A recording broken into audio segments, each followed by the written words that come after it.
இந்த உலகத்தில் எல்லாருக்கும் மகிழ்ச்சி தரக்கூடிய ஒரு பொருள் எது? இது ஒரு முக்கியமான கேள்வி. இந்த கேள்விக்கு பொருத்தமான ஒரு பதிலை உங்களால் சொல்ல முடியுமா? அதாவது கொஞ்சம் யோசித்து பார்த்தா பணம்னு சொல்லலாமா? இப்போ கையில் காசு இல்லாதவங்ககிட்ட ஒரு 10 ரூபாயை கொடுத்தா அது அவனுக்கு சந்தோஷத்தை கொடுக்கும். ஏற்கனவே வருமான வரி பிரச்சனையில் சிக்கி இருக்கிறவர்கிட்ட இன்னும் கொஞ்சம் பணம் இந்தாங்கன்னு சொல்லி கொடுத்தோம்னா அது அவருக்கு சங்கடத்தை தான் கொடுக்கும்.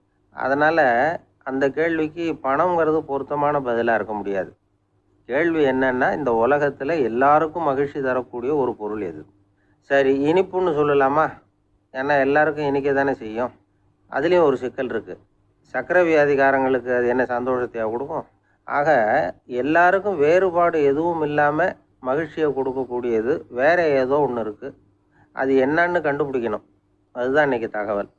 அதை கண்டுபிடிக்கணும்னா இந்த கதையை கேட்கணும். அது என்ன கதைன்னா, ஒரு ஊரில் ஒரு ராஜா இருந்தார். அவருக்கும் இதே சந்தேகம் வந்துட்டுது. அதாவது எல்லாருக்கும் இன்பம் தரக்கூடிய பொருள் எது அப்படின்னு. இதுக்கு பதில் தெரிஞ்சுக்கிறதுக்கு ஆசைப்பட்டார். சரி, அதுக்கு என்ன செய்யலாம்னு யோசனை பண்ணார். நாட்டு மக்களுக்கு பகிரங்கமாக ஒரு அறிவிப்பு கொடுத்தார். நம்ம நாட்டு மக்கள் இன்பம் தரக்கூடிய பொருள் எதுன்னு நினைக்கிறாங்களோ அதை கொண்டுகிட்டு வந்து அரண்மனையில் உள்ள கண்காட்சி மண்டபத்தில் வைக்கலாம். அப்படி அவங்க வைக்கிற பொருள்களில் எது எல்லாருக்கும் இன்பம் தரக்கூடியதாக இருக்குமோ அதை வச்சவருக்கு 1000 பொற்காசுகள் பரிசு அப்படின்னு அறிவிப்பு கொடுத்துட்டார். ஜனங்கள் இந்த அறிவிப்பை கேட்டாங்க. அதுக்கப்புறம் சும்மா இருப்பாங்களா? 1000 பொற்காசுன்னா சும்மாவா? அவங்க கையில் என்னென்ன கிடைச்சதோ அதையெல்லாம் கொண்டாந்து அரண்மனை காட்சி மண்டபத்தில் வச்சுட்டாங்க. அதுக்கப்புறமா ராஜா அங்கே வந்தார். ஒவ்வொன்றா பார்த்துக்கிட்டே வந்தார். முதல்ல ஒரு குயில் இருந்தது, இனிமையாக பாடக்கூடிய குயில். இந்த குயிலோட இன்னிசை எல்லாருக்கும் இன்பம் தரக்கூடியது தான். இருந்தாலும் காது கேட்காதவங்களுக்கு இந்த இசை எப்படி இன்பம் தர முடியும்? அதனால் இது சரியில்லைன்னு விட்டார். அடுத்தபடியாக போனார். அங்கே என்ன வச்சுருக்குறாங்கன்னு பார்த்தா ஒரு அழகான மயில் அங்கே தோகை விரித்து ஆடிக்கிட்டு இருக்குது. இந்த மயிலோட ஆட்டம் மனசுக்கு இன்பம் தரக்கூடியது தான். இருந்தாலும் பார்வை இல்லாதவங்க இந்த ஆட்டத்தை பார்த்து ரசிக்க முடியுமா? முடியாது. அதனால் இதுவும் சரியில்லை அப்படின்னு சொல்லிவிட்டார். அதுக்கு அடுத்தபடியாக போனார். பல வகையான இனிப்பு பண்டங்களை வச்சுருந்தாங்க. பார்த்தார், வயசானவங்களுக்கும் நோயாளிகளுக்கும் இது இன்பம் தராது, துன்பம் தான் கொடுக்கும் அப்படின்னார். இப்படி ஒவ்வொன்றா பார்த்துக்கிட்டே போகிறார். அழகான மலர்கள், கனிகள், ஓவியங்கள் எதுவுமே பொருத்தமாக தெரியல. சகல பேருக்கும் இன்பம் தரக்கூடிய வகையில் எதுவும் இல்லை. கடைசியாக வந்தார். அங்கே ஒரு களிமண் பொம்மை இருந்தது. அது என்ன பொம்மை தெரியுமா? பசியால் வாடி இருக்கிற ஒருத்தருக்கு ஒரு அம்மா இனிமையாக பேசிக்கிட்டு சோறு போடுறது மாதிரி அந்த பொம்மையை செஞ்சுருந்தாங்க. அதுக்கு கீழே அன்பு அப்படின்னு எழுதியிருந்துதான். ராஜா பளிச்சுன்னு ஒரு முடிவுக்கு வந்தார். அந்த பொம்மையை செஞ்ச சிற்பியை வரவழைச்சார், பரிசு கொடுத்தார். அன்பு ஒன்று தான் எல்லாருக்கும் இன்பம் அளிக்கக்கூடிய பொருள். காது கேட்காதவங்களும் அதை கேட்க முடியும், பார்வை இல்லாதவங்களும் அதை பார்க்க முடியும், குழந்தைகளும் அதை உணர முடியும் அப்படின்னு அதுக்கு விளக்கம் கொடுத்தார் அந்த மன்னர். இந்த உலகத்தில் எல்லாருக்கும் மகிழ்ச்சி தரக்கூடிய ஒரு பொருள் அன்பு தான். அதை புரிஞ்சுக்கிட்டு தான் சில கணவன்மார்கள் மனைவி பேரில் ரொம்ப அன்பை காட்டிக்கிறது வழக்கம். ஒரு வீட்டு வாசப்படி பக்கமாக மழைக்கு ஒதுங்கினார் ஒருத்தர். மழை தூரிக்கிட்டு இருந்தது, இருட்டு நேரம். அந்த வீட்டில் இருந்தவர், இன்னைக்கு ராத்திரி வேணும்னா இங்கேயே தங்கிட்டு காலையில் போங்க அப்படின்னார். உடனே இவர் சொன்னார், ரொம்ப நன்றிங்க, ஒரு 10 நிமிஷத்தில் இதை வந்துடுறேன் அப்படின்னு சொல்லிவிட்டு எங்கேயோ ஓடினார். 10 நிமிஷம் கழித்து திரும்பி வந்தார்.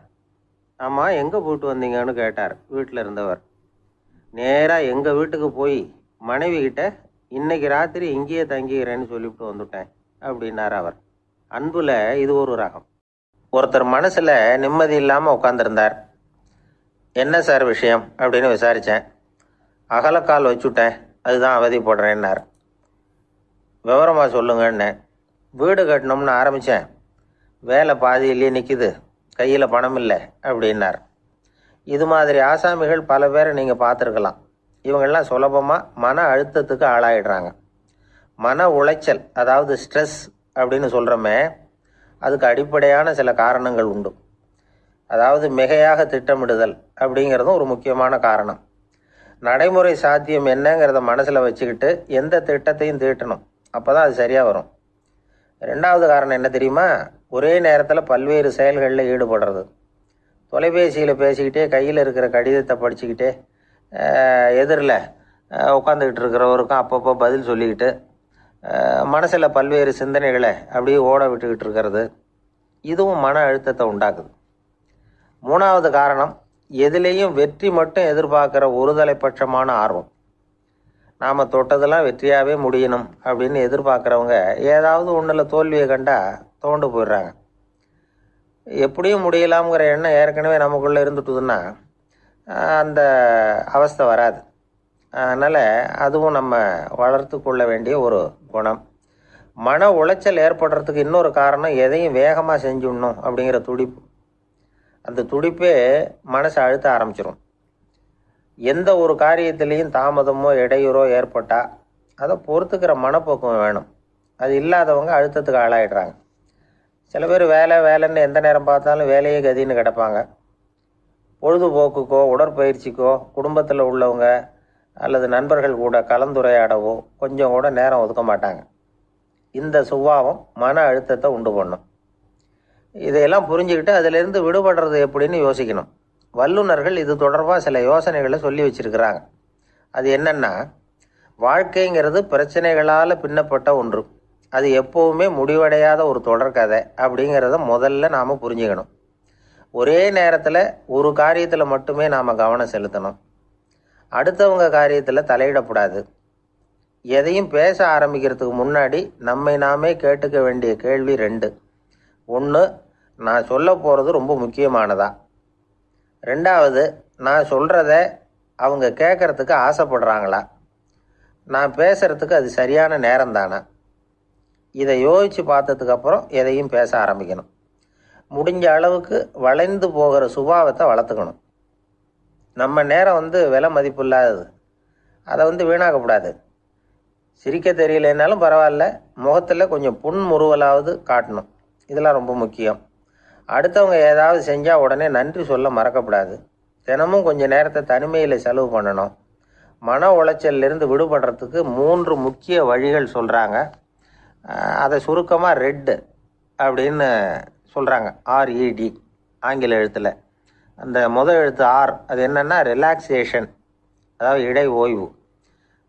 2வது E எக்ஸர்சைஸ், உடற்பயிற்சி. 3வது டயட், திட்டமிட்ட உணவு முறை. அதனால் தியானம், மூச்சு பயிற்சி இதெல்லாம் இந்த இடை ஓய்வுக்கு வழிகள். எந்த வேலையையும் தொடர்ந்து செய்யக்கூடாது. எல்லார்கிட்டையும் கலகலப்பாக பழகணும். மாதத்துக்கு ஒரு நாளாவது குடும்பத்தோடு வெளியில் போயிட்டு வரணும். சுலபமான உடற்பயிற்சிகளை செய்யலாம். உடற்பயிற்சிங்கிறது நமக்காக நாம் செய்கிற ஒரு நீண்ட கால முதலீடு அப்படின்னு சொல்லுவாங்க. அதாவது லாங் டேர்ம் இன்வெஸ்ட்மெண்ட்டாக. அளவோடு சாப்பிட்ணும், மெதுவாக சாப்பிட்ணும். இதெல்லாம் கொஞ்சம் மனசில் வச்சுக்கிட்டு நடந்துக்கிட்டால் மகிழ்ச்சியாக வாழலாம். சில பேர் சாப்பாட்டு விஷயத்தில் ரொம்ப அக்கறை எடுத்துக்கிறது உண்டு. ஒரு குண்டு ஆசாமி சாப்பிட உட்காந்தார். முதல்ல ஒரு மாத்திரை சாப்பிட்டார். எதுக்குன்னு கேட்டோம். பசி எடுக்கிறதுக்குன்னார். சாப்பிட்டு முடித்தார். பிறகு மறுபடியும் ஒரு மாத்திரை சாப்பிட்டார். இது எதுக்குன்னு கேட்டோம். சாப்பிட்டது ஜீரணமாகறதுக்கு அப்படின்னார். அவருடைய சீடர்கள் கொஞ்சம் பேர் ஒரு பாதை வழியாக நடந்து போயிட்டு இருக்கிறாங்க. வழியில் ஒரு ஆறு, அதை கடக்க வேண்டியிருந்தது. ரொம்ப ஆழம் கிடையாது. அதனால் எல்லாரும் இறங்கி நடக்க ஆரம்பித்தாங்க. அப்போது அந்த குரு சொன்னாராம், ஞானம் பெற்றவன் ஆற்றை கடக்கும் போது அவனுடைய கால்கள் ஒருபோதும் நனையாது அப்படின்னாராம். இதை கேட்டது சீடர்களுக்கு ஒன்றும் புரியல. அவங்க எல்லாரும் குழம்பி போயிட்டாங்க. ஞானம் பெற்றவர்கள் கால் தண்ணியில் நனையாதுன்னு சொல்கிறாரே நம்ம குரு, ஆனால் இவரு கால் இப்போ தண்ணீரில் நனையுதே அப்படின்னா இவருக்கு இன்னும் ஞானம் கிடைக்கலன்னு அர்த்தமா? இப்படிலாம் யோசிக்க ஆரம்பிச்சிட்டாங்க.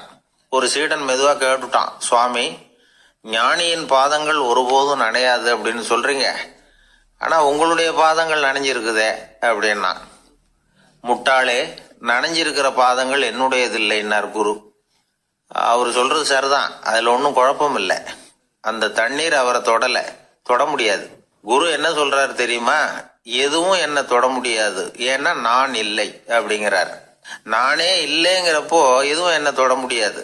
இந்த கால் என்னுடையதுங்கிற நினைப்பு இருந்தால் தானே தண்ணீர் அதை தொடர்றது எனக்கு தெரியும். நீங்கள் ஒரு குருவோட தொடர்பு கொள்ளுகிற போது ஒன்று ஞாபகத்தில் வச்சுக்கணும். அவர் யாராகவும் இல்லாத ஒருத்தர், அதாவது நோபடி. நீங்கள் தொடர்பு கொள்றது ஒரு ஸ்தூல பொருளோட அல்ல, ஒரு தோற்றத்தோட மட்டுமே இதெல்லாம் பெரியவங்க பேசுகிற பேச்சு. அந்த அளவுக்கு நான்கிற உணர்வே இல்லாமல் இந்த உலகத்தில் நம்மால் வாழ முடியுமா? அது நடைமுறை சாத்தியமா? பற்று இல்லாமல் வாழணும்னு பல பேர் அறிவுரை சொல்கிறாங்க. நம்ம லெவலில் நாம் குறைஞ்சபட்சம் பேராசை இல்லாமல் வாழ கற்றுக்கிட்டா போதும். ஒருத்தன் நிலத்தை உழுதுகிட்டு இருந்தான். ஏறுகாலில் ஏதோ தட்டுப்பட்ட மாதிரி தெரிஞ்சுது. என்னன்னு பார்த்தான், அழகான சிலை ஒன்று கிடைச்சிது. நல்ல விலைக்கு இதை விற்க முடியும். அதை அப்படியே மறைச்சி வச்சிருந்து பொழுது சாஞ்ச உடனே யாருக்கும் தெரியாமல் வீட்டுக்கு கொண்டுட்டு வந்துட்டான். வீட்டில் இருந்த மனைவி மக்கள்லாம் ஆளாளுக்கு ஒரு கற்பனை செய்ய ஆரம்பிச்சிட்டாங்க. இந்த சிலையை விற்று கிடைக்கிற பணத்தில் பெருசாக வீடு ஒன்று கட்டணும் அப்படிங்கிற நினைப்பு மனைவிக்கு. கழுத்து நிறைய நகை பண்ணி போட்டுக்கணுங்கிற கற்பனை மகளுக்கு. ஒரு நல்ல கார் வாங்கி அதில் உட்காந்து ஊர் சுற்றணுங்கிற ஆசை மகனுக்கு. இப்படி வீட்டில் இருந்த ஒவ்வொருத்தரும் ஒவ்வொரு விதமான கற்பனை சந்தோஷத்தில் மிதந்துக்கிட்டு இருக்கிறாங்க. ஆனால் அந்த புதையலை எடுத்துக்கிட்டு வந்தானே, அவன் மட்டும் ரொம்ப சோகமாக ஒரு மூலையில் உட்காந்துருக்கிறான். என்னாச்சு உங்களுக்கு, ஏன் இப்படி என்னத்தையோ பறி கொடுத்த மாதிரி உட்காந்துருக்குறீங்க அப்படின்னு கேட்டாங்க வீட்டுக்காரம்மா. இதுக்கு அவன் மெதுவாக தலையை தூக்கி பதில் சொல்கிறான். அந்த நாளில் காணாமல் போனது 18 சிலைகள் அப்படின்னு என்னுடைய பாட்டனார் சொல்லுவார். இன்னும் 17 சிலைகள் எங்கே புதைஞ்சு கிடக்குதோ தெரியலையே அப்படின்னு பெருமூச்சு விட்டான் அவன். ஒரு மனிதர், அவர் யாருக்கிட்டே தொலைபேசியில் பேசிகிட்டு இருக்கிறார். கொஞ்சம் தூரத்தில் நாம் நிற்கிறோம். எட்டத்தில் இருந்துக்கிட்டு அவரை கவனிக்கிறோம். அவர் ஃபோனில் பேசுகிறத. அவர் பேசுகிற வார்த்தைகள் என்ன அப்படிங்கிறது நம்ம காதில் விழலை. ஆனாலும் அவர் பேசிக்கிட்டு இருக்கிறது நல்ல செய்தியா கெட்ட செய்தியா அப்படிங்கிறத நம்மளால் யூகிக்க முடியும். மகிழ்ச்சியான செய்தியை பேசும்போது முகம் மலருது, புன்னகை பூக்குது. இதில் ஒன்று நீங்கள் கவனிக்கணும். தொலைபேசியில் நாம் பேசுகிறப்போ நம்மோட பேசுகிறவர் எதிரில் இல்லை. அவர் தொலைபேசி வழியாக நம்ம குரலை மட்டும்தான் கேட்க போகிறார். நம்ம முகத்தை அவர் பார்க்க போகிறதில்ல. அப்படி இருந்தும் அப்போ நம்ம முகம் ஏன் மலரணும் அப்படின்னா, இதுதான் உடல் மொழி, பாடி லாங்குவேஜ் அப்படின்னு சொல்கிறாங்க. நம்ம அறியாமலேயே நம்ம உடம்பு செய்திகளை தெரிவிக்குது பாருங்க, அதுதான் உடல் மொழி. ஒரு மனிதர் தொலைபேசியில் பேசிக்கிட்டு இருக்கிறத நீங்கள் தூரத்தில் இருந்து கவனிச்சுக்கிட்டே, அவர் நண்பரோட பேசுகிறாரா, மனைவியோட பேசுகிறாரா, குழந்தையோட பேசுகிறாரா, இல்லை மேல் அதிகாரிகிட்ட பேசுகிறாரா, அல்லது அவருக்கு கீழே பணிபுரிகிறவர்கள்கிட்ட பேசுகிறாரா அப்படிங்கிறத கண்டுபிடிக்கலாம். அதுக்கு காரணம் அவருடைய உடல் மொழி. இந்த உடல் மொழி கூட நம்ம வாழ்க்கையின் முன்னேற்றத்துக்கு பயன்படும். இதை பற்றிலாம் கூட சில நிபுணர்கள் ஆராய்ச்சி பண்ணி பார்த்துருக்குறாங்க. அவங்க சில விவரங்களை சொல்கிறாங்க. குறிப்பாக ஒருத்தர் தன்னுடைய நாற்காலியில் கிட்டத்தட்ட படுத்துக்காத குறையாக உட்காந்துருக்கிறாருன்னு வச்சுக்கோங்க. எதிர இருக்கிறவர் பேசுறது அவருக்கு பிடிக்கலன்னு அர்த்தமா. தலையை சொரிஞ்சிக்கிறது, வேறு வேறு திசைகளில் பார்க்குறது, கொட்டாவி விடுறது, கால்களை மாற்றி போட்டு உட்கார்றது, களைப்பாக கை விரல்களை அப்படியே பின்னிக்கிறது, அடிக்கடி கடிகாரத்தை பார்க்குறது, இப்படிலாம் ஒருத்தர் பண்ணிக்கிட்டு இருக்கிறாருன்னா நாம் கூடிய சீக்கிரம் அந்த இடத்த விட்டு எழுந்திரிச்சு வந்துடுறது நல்லது. ஏன்னா இதெல்லாம் அவருடைய சலிப்பு, சோர்வு, ஆர்வமின்மை, இதுக்கு அடையாளங்கள். நம்முடைய பேச்சு அவரை சலிப்படைய வச்சுட்டுதுன்னு அர்த்தம். அவர் ரொம்பவும் சோர்ந்து போயிட்டாருன்னு பொருள். நம்முடைய பேச்சில் அவருக்கு ஆர்வம் இல்லைன்னு அர்த்தம். அதே நேரத்தில் நாற்காலியின் நுனியில் அமர்ந்து உடலை முன்னுக்கு நகர்த்தி எதிர இருக்கிறவரின் கண்களை பார்த்துக்கிட்டே பேசினாலும் சரி, அல்லது பேச்சை கேட்டாலும் சரி, உங்கள் பேரில் மற்றவங்களுக்கு உள்ள பிடிப்பு அதிகரிக்கும். நாம் எப்படிப்பட்டவருங்கிறத நம்ம உடம்பும் நடை உடை பாவனையும் அடுத்தவங்களுக்கு காட்டி கொடுத்துரும். உங்கள் உடம்பு, உங்கள் பார்வை, நடை, உட்கார்ற விதம், இதை வச்சுக்கிட்டே நீங்கள் பொறுப்புள்ளவரா, முரடரா, அலட்சியமானவரா, மரியாதை தெரிஞ்சவரா, அடக்கமானவரா, நம்பிக்கைக்கு உரியவரா, நாணயம் இல்லாதவரா, பயந்தவரா, திறமைசாலியா, அப்பாவியா அப்படிங்கிறதையெல்லாம் கண்டுபிடிச்சிடலாம். அதனால் இந்த உடல் மொழியை புரிஞ்சுக்கிட்டு நம்மளை கொஞ்சம் சரிப்படுத்திக்கிட்டோம்னா வாழ்க்கையில் சுலபமாக பல காரியங்களை சாதிக்க முடியும். ஒரு மனநல மருத்துவமனை, அங்கே ஒருத்தர் ஒரு நாற்காலியில் உட்காந்துக்கிட்டு கார் ஓட்டுறது மாதிரி அப்படி பாவனை பண்ணிகிட்டு இருந்தார். ஸ்டேரிங்கை திருப்புறது மாதிரி, பின்னாடி வர்ற வண்டியை நிற்க சொல்கிறது மாதிரி, அப்புறம் இவர் ஒதுங்கிக்கிட்டு அவருக்கு வழி விடுறது மாதிரி, இப்படிலாம் சேட்டைகள் பண்ணிக்கிட்டு இருந்தார் மனநல மருத்துவமனையில். இதை பார்த்துக்கிட்டு இருந்த ஒருத்தர் பக்கத்தில் இருந்த இன்னொருத்தர்கிட்ட கேட்டார், இவர் ஏன் இப்படி பண்ணுறாரு, இவருக்கு ஏன் அப்படி வந்தது நிலைமை அப்படின்னு சொல்லி அவர் விசாரித்தார். அப்போ அவர் விவரம் சொன்னார். வேறு ஒன்றும் இல்லைங்க, இவருக்கு கார் ஓட்டணும்னு ஆசை ரொம்ப காலமாக, அது நிறைவேறாமல் போயிட்டுது. அதுக்கப்புறம் அவர் மனநோயாளியாக மாறிட்டார். இங்கே அழைச்சிட்டு வந்தாங்க. இங்கே அழைச்சிட்டு வந்ததுலேருந்து அப்படி தான் பண்ணிகிட்டு இருக்கிறார். அப்போ கார் ஓட்டுறது மாதிரிலாம் பாவனை பண்ணிகிட்டு இருப்பார், திருப்புறது மாதிரி பண்ணுவார், பின்னாடி வர்றவங்களுக்கு இடம் விடுவார், இப்படிலாம் செய்கிறார் அப்படின்னு விவரம் சொன்னாங்க. நீங்கள் சொல்லப்படாதா, இப்போ நீங்கள் கார் ஓட்டல வெறும் நாற்காலியில் தான் உட்காந்துருக்குறீங்க அப்படின்னு நீங்கள் சொல்லப்படாதா அவருக்கு அப்படின்னு கேட்டாங்க. அது முடியாதுங்க, ஏன்னா அந்த காரை கழுவுறதுக்காக அவர் தினமும் எனக்கு 10 ரூபா கொடுத்துக்கிட்டு இருக்கிறார் அப்படின்னாராம் அங்கே வேலை செஞ்சுக்கிட்டு இருந்த ஒருத்தர். அதனால் வாழ்க்கையில் நாம் இந்த உடல் மொழியை புரிஞ்சுக்கணும். உடல் மொழிங்கிறது இப்போ ஆரம்பத்தில் சொன்னது மாதிரி அந்த தொலைபேசியில் பேசுகிறவங்கள தூரத்திலிருந்து பார்த்தாவே அவர் யாருக்கிட்ட பேசுகிறார் என்ன பேசுகிறாருன்னு தெரியும்.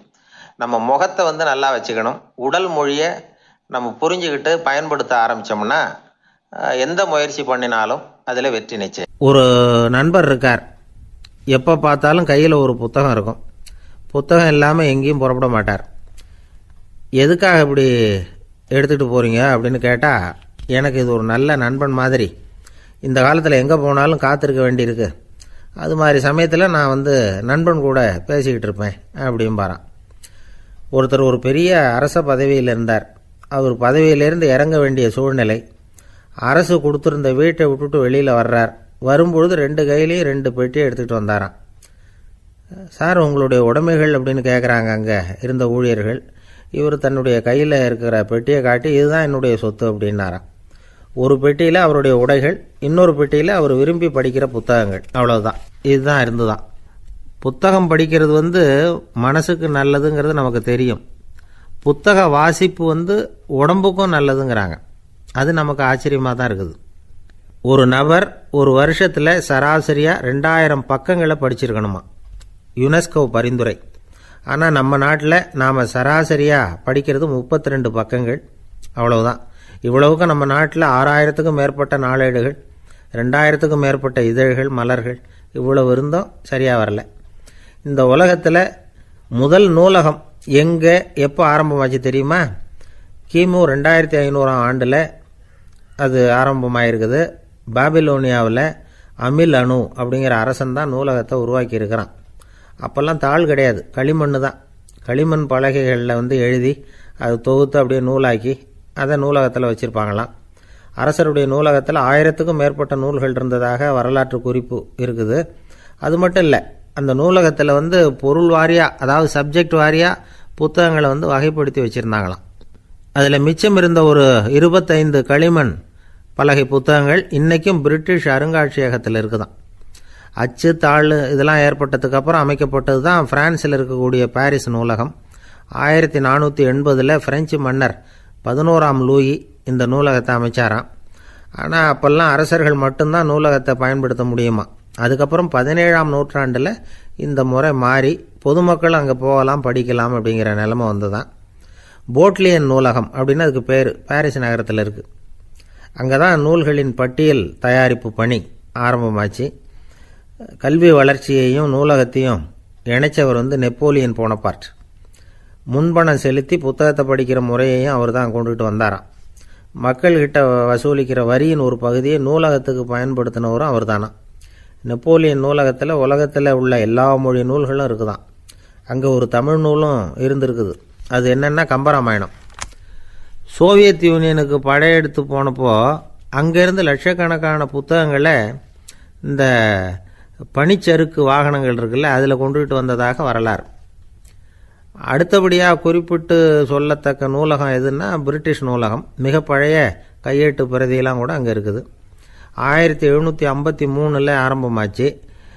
அதில் உள்ள நூல்களை வரிசையாக அடுக்கினா 180 கிலோமீட்டர் நீளத்துக்கு வருமா. மிகப்பெரிய நூலகம் அமெரிக்க தலைநகர் வாஷிங்டனில் இருக்குதான். இந்தியாவை பொறுத்த வரைக்கும் பெரிய பழைய நூலகம் எதுன்னா கல்கத்தா நூலகம். எல்லா இந்திய மொழி நூல்களும் இங்கே உண்டு. மகாகவி பாரதியார் நடத்தின இந்தியாங்கிற இதழின் எல்லா பிரதிகளும் அங்கே பாதுகாப்பாக இருக்குது. படிக்கும் பழக்கம் இங்கே வளர வேண்டியிருக்குது. ஒருத்தர்கிட்ட ஒரு புஸ்தகத்தை கொடுத்து விமர்சனம் எழுத சொல்லியிருந்தாங்க. கொஞ்ச நாள் கழித்து அவரை போய் பார்த்து, என்னங்க புஸ்தகத்தை படித்து பார்த்தீங்களா அப்படின்னு கேட்டாங்களாம். இதுக்கு அவர் சொல்லியிருக்கிறார், இன்னும் நான் படித்து பார்க்கலிங்க, இப்போ தானே விமர்சனமே எழுதி முடிச்சிருக்கிறேன், இனிமே தான் படிக்கணும் அப்படின்னாராம். ஐயா, என்னுடைய நூல் வெளியீட்டு விழாவுக்கு அவசியம் நீங்கள் வரணும் அப்படின்னு கூப்பிட்டார் ஒருத்தர். எப்போ வரணும்னு கேட்டேன். அடுத்த வாரம்னார். சரி, புத்தகம் தயாராகிட்டுதா அப்படின்னேன். நாளைக்கு தான் அச்சிக்க கொடுக்க போகிறேன்னார். என்னங்க இது, புத்தகம் அச்சிடுறதுக்கு முன்னாடியே அழைப்பிதழை வந்து அச்சடிச்சுவிட்டீங்களே அப்படின்னு கேட்டேன். அதனால் என்னங்க, அந்த காலம் மாதிரி அப்போல்லாம் அச்சுக்கலை வந்து எவ்வளவோ முன்னேறியாச்சுங்க. Linotype, monotype, phototype, laser, இப்படி என்னென்னமோ வந்தாச்சு. இன்றைக்கி கொடுத்தா நாளைக்கே புத்தகம் தயார் அப்படின்னார். இப்படி இந்த அளவுக்கு முன்னேறி இருக்கிற இந்த அச்சுக்கலை ஆரம்பத்தில் எப்படி இருந்தது தெரியுமா? அந்த காலத்தில் காகிதம்னா என்னென்னே தெரியாது. அப்படி ஒன்று கண்டுபிடிக்கப்படவே இல்லை. அப்போல்லாம் எதையாவது ஒன்று எழுதணும்னா அதுக்கு ஆட்டு தோலை தான் பயன்படுத்தி இருக்கிறாங்க. கண்ணுக்குட்டி தோல் கூட அதுக்கு உபயோகப்பட்டு தான். ஐரோப்பாவில் இருந்த பாதிரியார்கள் தோலில் எழுதப்பட்ட புத்தகத்தை தயாரிக்கிறதுல ரொம்ப கெட்டிக்காரங்களாம். எகிப்து, அப்புறம் மத்திய தரைக்கடல் ஓரத்தில் உள்ள நாடுகள், இங்கெல்லாம் தோல் தான் எழுதுபொருளாக பயன்பட்டு வந்திருக்குது. ஆனால் நம்ம நாட்டில் ஓலைச்சுவடிகளை எழுத்துக்கு பயன்படுத்தியிருக்கிறாங்க. எழுதுறதுக்கு தோலை பயன்படுத்தினவங்க பிறகு பேப்பரைஸ் அப்படிங்கிற கோரை புல்லை வந்து அதுக்கு பயன்படுத்தினாங்களாம். இதெல்லாம் இப்படி கொஞ்சம் கொஞ்சமாக கண்டுபிடிச்சிட்டு வந்திருக்கிறாங்க. அந்த புல்லை வந்து கச்சிதமாக நறுக்க வேண்டியது, நல்லா பதப்படுத்த வேண்டியது, அதுக்கப்புறம் அதில் எழுத வேண்டியது, அவ்வளவுதான். பேப்பருங்கிற சொல்லே இந்த பேப்பைரஸ் அப்படிங்கிறதுலேருந்து வந்தது தான். அதுக்கப்புறம் தான் காகிதம் வந்தது. இதை முதல்ல சீன நாட்டில் தான் கண்டுபிடிச்சாங்க. அது வந்த பிறகு அச்சு எந்திரம் கண்டுபிடிக்க வேண்டிய அவசியம் ஏற்பட்டது.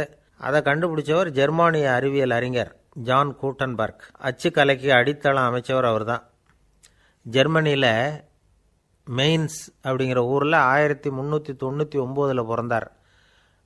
அவரோட மாமன் ஒருத்தர் உலோக வேலையில் வல்லவர். அவர்கிட்ட இந்த வேலையை கற்றுக்கிட்டார். அதோட வைர கற்களை வந்து பட்டை தீட்டுறதுலேயும் ரொம்ப தேர்ச்சி பெற்றிருந்தார். இளம் வயசுலேயே சும்மா இருக்க மாட்டாராம். எதை செஞ்சாலும் அதை திறமையாக செய்வாராம். அவர் தான் முதல்ல மர அச்சு எழுத்துக்களை உருவாக்கினார். அது மேலே மை தடவி பிரதிகள் எடுத்தார். அதுக்கப்புறம் உலோக எழுத்துக்கள், முதல்ல காரியம், அப்புறம் இரும்பு, அப்புறம் கலப்பு உலோகம், பிறகு அச்சடிக்கிறதுக்கு எந்திரம் ஒன்றையும் உருவாக்கினார். முதல்ல பைபிள் அச்சடித்தார். 1468 அவர் இறந்து போனார். 16ஆம் நூற்றாண்டில் மேலை நாடுகளிலிருந்து மர எழுத்துக்களை கொண்டுகிட்டு வந்து தமிழ்நாட்டில் கிறிஸ்தவ நூல்களை அச்சிட்டாங்க. அப்போல்லாம் வந்து அச்சகங்கள் வந்து போதிய அளவுக்கு இங்கே இல்லை. அதுக்கு என்ன காரணம்னா, இந்தியர்கள் வந்து அச்சகங்களை நடத்தக்கூடாது அப்படின்னு சட்டம். 1835 வரைக்கும் அந்த சட்டம் வந்து நடைமுறையில் இருந்தது. இந்த நிலைமையில் அங்கேயும் இங்கேயுமா 1-2 அச்சகங்கள் ஆரம்பமாச்சு. 1713 தரங்கம்பாடியில் லூத்தரன் மிஷன் அச்சகம், அதே ஆண்டில் சென்னையில் எஸ்பிசிகே அச்சகம். இது ரெண்டும் தான் இந்தியாவில் முதல்ல தொடங்கப்பட்ட அச்சகங்கள். ஆட்டுத்தோல்லையும் ஓலைச்சுவடியிலையும் எழுதப்பட்ட எழுத்துக்கள் இன்றைக்கி எங்கேயோ போயிட்டுது. ஆனால் நம்ம ஊரில் எழுத்தாளர்கள் நிலைமை தான் ஒன்றும் சொல்லிக்கிறது மாதிரி இல்லை. நம்ம ஆள் ஒருத்தர் சொன்னார், சார், நான் சொந்தத்தில் ஒரு அச்சாபீஸ் வச்சுருந்தேன், இப்போவும் வச்சுருக்கிறேன். அதனால் என்னுடைய படைப்புகளை புத்தகமாக வெளியிடுறதில் எனக்கு ஒன்றும் கஷ்டம் இல்லை. வருஷத்துக்கு ஒரு புத்தகம் எழுதி வெளியிட்டுருவேன். 15 வருஷமாக இலக்கிய உலகத்துக்கு இப்படி சேவை செஞ்சுக்கிட்டு வர்றேன். ஆனால் இந்த வருஷம்தான் வாசகர்கள் வந்து எனக்கு பாராட்டு விழா நடத்தியிருக்கிறாங்க அப்படின்னார். இந்த வருஷம் அப்படி என்ன விசேஷம் அப்படின்னு கேட்டோம். இந்த வருஷம்தான் நான் எந்த புத்தகம் எழுதி வெளியிடாமல் இருந்தேன், அதுக்காகத்தான் எனக்கு இந்த பாராட்டு விழா அப்படின்னார். என்ன சார், உங்கள் பையன் என்ன செஞ்சுக்கிட்டு இருக்கிறான் இப்போ அப்படின்னு கேட்டார் ஒருத்தர். அடிக்கடி கண்ணாடி முன்னாடி நின்று அழகு பார்த்துக்கிட்டு இருக்கிறான் சார் அப்படின்னார் அப்பா. இளம் பருவம் இப்படி தான் இருக்கும், அதையெல்லாம் சாதாரணமாக நினச்சிடாதீங்க அப்படின்னார் அவர். என்ன சார் சொல்கிறீங்க, கண்ணாடி முன்னாடி நின்றுக்கிட்டு நேரத்தை வீணாக்கிக்கிட்டு இருக்கான், அதை ஒரு பெரிய விஷயமா நான் நினைக்கணுமா அப்படின்னார் இவர். இளம் பருவத்தில் இளைஞர்களுக்கும் சின்ன பொண்ணுங்களுக்கும் அடிக்கடி கண்ணாடியில் பார்க்கணும்னு தோணும். அது வெறுமனே அழகு பார்க்கறது மட்டும் இல்லை, அவங்க தங்களையே தேடி கண்டுபிடிக்கிற ஒரு முயற்சி அது. இது ஒரு மனோதத்துவ விளைவு. இது வரைக்கும் வந்து சின்ன பிள்ளையா இருந்துட்டோம், இனிமேல் நாமளும் மற்றவங்க மாதிரி மனிதர்கள் தான் அப்படிங்கிற உணர்வு அவங்களுக்கு வருது. தங்களோட முகம் எப்படி இருக்குது, அழகு எப்படி இருக்குது, உடம்பு நேரம் எப்படி இருக்குது, முடி எப்படி இருக்குது அப்படிங்கிறதையெல்லாம் கண்டுபிடிக்கிறாங்க. அதுக்கப்புறம் இன்னொரு ஆணோ பொண்ணோ தன்னை கவனிக்கணும் அப்படின்னு நினைக்கிறாங்க. இதெல்லாம் மனோதத்துவ உண்மைகள், இதெல்லாம் இயற்கை. இதை பார்த்துட்டு பெற்றவங்க வந்து பிள்ளைங்க கெட்டு போட்டாங்க அப்படின்னு நினைக்கக்கூடாது, அவங்கள திட்டிகிட்டே இருக்கக்கூடாது. இன்றைக்கி பல குடும்பங்களில் இதுதான் நடந்துக்கிட்டு இருக்குது. மனுஷ வாழ்க்கையிலேயே இப்படியும் இல்லாத அப்படியும் இல்லாத ஒரு பருவம் வந்து இளம் பருவம். 13லேருந்து 19 வயசுக்கு உட்பட்ட ஆண்கள் பெண்கள் இந்த வகையை சேர்ந்தவங்க, டீனேஜ் குரூப். இவங்களை சின்னவங்கன்னு நினச்சிட முடியாது, பெரியவங்கன்னு நினச்சிட முடியாது. இவங்க ரொம்ப சென்சிட்டிவ். சமூகம் நினச்சா இவங்களை நல்லவங்களாகவும் ஆக்கலாம், கெட்டவங்களாகவும் ஆக்கலாம். கொஞ்சம் அக்கறை எடுத்துக்கிட்டால் பெரிய பெரிய மேதைகளையும் விஞ்ஞானிகளையும் உருவாக்கலாம். ஆனால் நடக்கிறது என்ன தெரியுமா? அநேகமாக இவங்களை யாருமே சரியாக புரிஞ்சுக்கிறது இல்லை, இவங்களை சரியாக நடத்துறதும் இல்லை. இது வரைக்கும் நாம் சொல்கிறத கேட்டுக்கிட்டு இருந்தான், இப்போல்லாம் அவன் இஷ்டத்துக்கு நடக்க ஆரம்பிச்சுட்டான் அப்படின்னு வருத்தப்படுற பெற்றோர்கள் அதிகம். இது வருத்தப்படுற விஷயம் இல்லை, சந்தோஷப்பட வேண்டிய விஷயம். உங்கள் புள்ள சொந்தமாக யோசிக்க ஆரம்பிக்கிறதும் நடந்துக்க ஆரம்பிக்கிறதும் ஒரு தப்பான விஷயமா? அவன் கடைசி வரைக்கும் உங்கள் பேச்சையே கேட்டுக்கிட்டு இருக்கணுங்கிறது என்ன நியாயம்? இன்றைக்கி இளைஞர்களை பெரியவங்க தப்பாக புரிஞ்சுக்கிட்டு தவறாக நடத்துறதுனால தான் அவங்களுக்கு வெறுப்பு, எரிச்சல், மனக்கசப்பு எல்லாம் உண்டாகுது. பெற்றவங்க சரியாக மதிக்கிறது இல்லை அப்படிங்கிற ஒரே காரணத்தினாலேயே வீணாக போகிற பிள்ளைங்க இன்றைக்கி அதிகம். சரி, பெற்றவங்களுக்கு இன்றைக்கி என்ன தான் புத்தி சொல்ல வர்றீங்க அப்படின்னு கேட்குறீங்களா? நாம் எதையும் சொல்ல வரல, ஆனால் அது சம்பந்தமான சில நிபுணர்கள் சொல்லியிருக்கிறத உங்கள் காதில் போட்டு வைக்கலாம். அது என்னென்னா, பிள்ளைங்க கிட்ட அன்பு செலுத்துங்க. குழந்தையா இருந்தப்போ எவ்வளவு பாசமாக இருந்தீங்க, வளர வளர அதை ஏன் குறைச்சிக்கிறீங்க?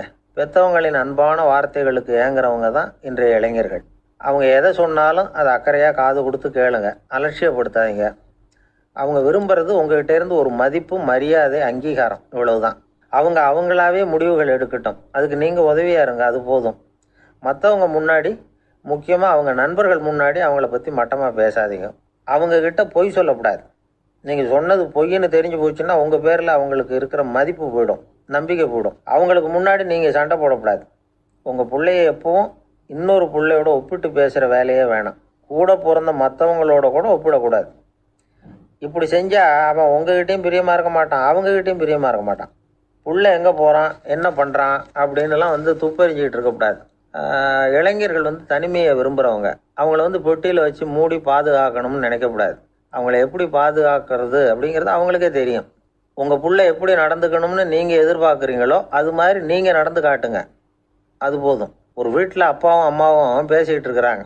என்னங்க, நம்ம பொண்ணு பெரியவளாயிட்டா, அடிக்கடி கண்ணாடி முன்னாடி போய் நின்றுக்கிட்டு இருக்கிறா, சீக்கிரமாக ஒரு பையனை பார்த்து கல்யாணத்தை முடிக்காமல் இப்படி மசன்னு கல் மாதிரி உட்காந்துருக்குறீங்களே அப்படின்னு சத்தம் போட்டாங்க அந்த அம்மா. அவசரப்படாத, பார்க்கறதுக்கு கண்ணுக்கு அழகாக லட்சணமாக புத்திசாலியாக ஒரு பையன் கிடைக்க வேணாமா, அதுதான் பார்த்துக்கிட்டு இருக்கிறேன் அப்படின்னார் அப்பா. இதுக்கு அந்த அம்மா சொல்கிறாங்க, எங்கள் அப்பா இப்படியெல்லாம் நினச்சிக்கிட்டு இருந்திருந்தா எனக்கு கல்யாணமே ஆயிருக்காது தெரியுமா அப்படின்னாங்களாம். ஒரு பல்கலைக்கழகம், அங்கே ஒரு இலக்கிய பேராசிரியர், அவர் பாடம் நடத்திக்கிட்டு இருந்தார். ராபர்ட் ப்ரௌனிங் எழுதிய கவிதைகளை பற்றி சொல்லிகிட்டு இருக்கிறார். மாணவர்களும் ரொம்ப அக்கறையாக அதை கேட்டுக்கிட்டு இருக்கிறாங்க. ஒரு குறிப்பிட்ட கவிதையை பற்றி சொல்லும் பொழுது அந்த பேராசிரியருக்கே ஒரு சந்தேகம். அதாவது அந்த கவிதையின் சரியான அர்த்தம் என்னங்கிறதுல சந்தேகம். பேராசிரியர் யோசனை பண்ணார். அந்த கவிதையை முழுசாக புரிஞ்சிக்க முடியல.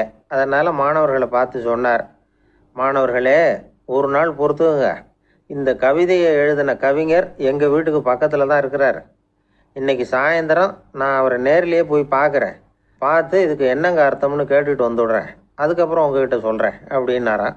அன்றைக்கி சாயந்தரமே அந்த பேராசிரியர் கவிஞரை தேடிக்கிட்டு போயிட்டார்.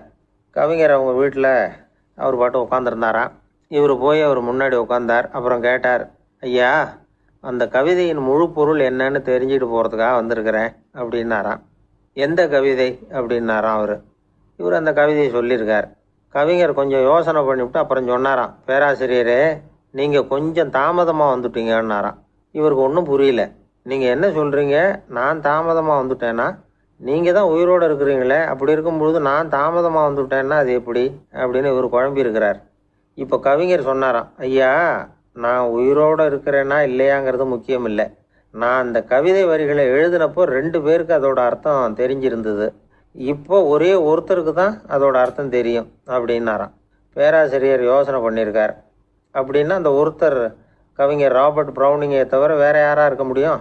இவர் தான் அப்படிங்கிறத அவர் மனசில் நினச்சிக்கிட்டார். அதனால் சொன்னார், ஐயா, நான் தாமதமாக வரல, அந்த கவிதையின் பொருள் என்ன அது சொல்லுங்கன்னார். பேராசிரியரே, நான் சொல்கிறது உங்களுக்கு புரியலன்னு நினைக்கிறேன். நான் இந்த வரிகள் எழுதினப்போ 2 பேருக்கு அதோட அர்த்தம் தெரிஞ்சிருந்தது. அந்த 2 பேர் யாருன்னா, ஒருத்தர் ராபர்ட் ப்ரௌனிங், அதாவது நான், இன்னொருத்தர் கடவுள். இப்போ அது கடவுளுக்கு மட்டும்தான் தெரியும். நானே இதை பற்றி பல தடவை யோசனை பண்ணி பார்த்தேன். இது ரொம்ப அழகானது, ஆனாலும் ரொம்ப வழுக்கலானது. அதை பிடிச்சிட்டோம்னு நினச்சிக்கிட்டு இருக்கும் பொழுதே காற்று மாதிரி அது உங்ககிட்ட இருந்து ஓடி போயிடுது. எனக்கு ரொம்பவும் வருத்தமாக தான் இருக்குது. நிச்சயமாக நான் தான் இந்த வரிகளை எழுதியிருக்கிறேன். அதில் அர்த்தம் இருக்குங்கிறது எனக்கு தெரியும். அதை நான் உணர்றேன். ஆனால் நீங்கள் என்னை மன்னிக்கணும். எனக்கே கூட அதை என்னால் விளக்க முடியல. அப்படி இருக்கும் பொழுது உங்களுக்கு எப்படி அதை நான் விளக்க முடியும் அப்படின்னாரா அந்த கவிஞர். அனுபவிக்கப்படக்கூடிய எல்லாமே விளக்கப்படக்கூடிய ஒன்றல்ல, விளக்கப்படும் எல்லாமே அனுபவிக்கப்படக்கூடிய ஒன்றல்ல அப்படிங்கிறது ஞானிகளுடைய கருத்து. அதுக்காக தான் அந்த சம்பவம். வாழ்க்கையில் நீங்கள் தொடர்ந்து ஆய்வு செய்து கொண்டே இருக்கக்கூடிய விளக்கங்களை ஒருபோதும் அடைய முடியாத பரிமாணங்கள் இருக்கிறதுனால தான் அது அலுப்பு தட்டாமல் இருக்குது. உங்களால் நிறைய அனுபவிக்க முடியும். இருந்தாலும் நீங்கள் அனுபவித்து அறிந்த விஷயங்கள் கூட வார்த்தைகளால் விளக்கப்பட முடிவதில்லை அப்படிங்கிறது பெரியோர் சிந்தனை. இதெல்லாம் ஒரு பக்கம் இருக்கட்டும். நமக்கு தெரிஞ்ச பேராசிரியர் ஒருத்தர் 1 மணி நேரம் ரொம்ப விவரமாக வகுப்பு எடுத்தார். கடைசியாக சொன்னார், மாணவர்களே, ரொம்பவும் எளிமையாக விளக்கமாக எல்லா விவரமும் சொல்லியிருக்கிறேன். அதனால் இதில் உங்களுக்கு சந்தேகம் வர்றதுக்கு வாய்ப்பே இல்லை. இருந்தாலும் கேட்க வேண்டிய கடமை கேட்குறேன். இது வரைக்கும் நடத்தினதில் யாருக்காவது ஏதாவது சந்தேகம் உண்டா அப்படின்னு கேட்டாராம். எனக்கு ஒரே ஒரு சந்தேகம்தான் சார் அப்படின்னு எழுந்திரிச்சு நிற்கிறான் ஒருத்தன். என்னன்னு கேட்டாராம்.